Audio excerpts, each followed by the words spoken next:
Les objectifs de cette rencontre, c'est de créer les débats ici à Ziguinchor sur les défis, sur les enjeux et sur les fenêtres d'opportunité pour avoir une élection présidentielle crédible, c'est important, pour avoir une élection présidentielle apaisée, c'est important, transparente et surtout inclusive.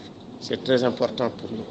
Et nous créons le débat avec l'ensemble des segments de la société, l'administration, l'État, les organisations de la société civile, les religieux, pour que tout le monde participe à ce grand débat pour permettre au Sénégal, qui est aujourd'hui l'objet d'un intérêt aussi bien continental qu'international, sur la capacité de résilience du Sénégal à sortir de la crise. Parce que la crise, elle est mondiale. La crise de la démocratie, la crise de la sécurité, la crise de la gouvernance, elle est mondiale, elle n'est pas seulement sénégalaise.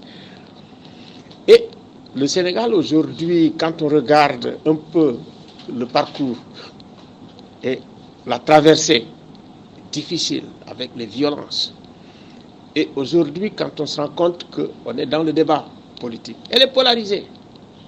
On est dans le débat à l'intérieur des institutions judiciaires. Elle est polarisée. Mais tout de même, on avance. Nous estimons effectivement que dans le contexte actuel, nous avons une démocratie qui est en train de bouger, de se développer.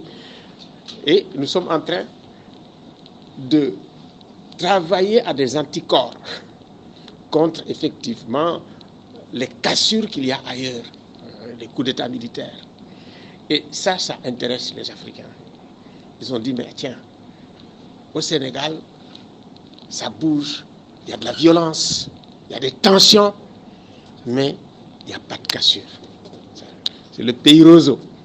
Le pays roseau qui est capable de plier et qui ne rompt pas.